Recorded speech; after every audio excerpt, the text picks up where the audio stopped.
kada ka zamana daga cikin mutanen da suke bin Yesu almasihu amma kuma ba sa aikata nufinsa.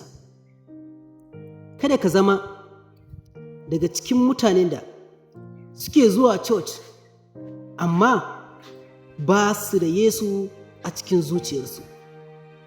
Kada ka zama daga cikin mutanen da a koda yaushe aka gansu suna addu'a kuma suna karanta littafi mai tsarki kuma suna zuwa church amma babu Yesu a cikin zuciyarsu.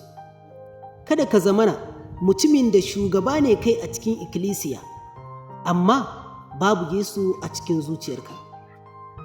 Ɗan uwana, kada ka manta da cewa littafin Maci Sura 7 aya 21 zuwa 23 ya yi magana wato da irin waɗannan mutane.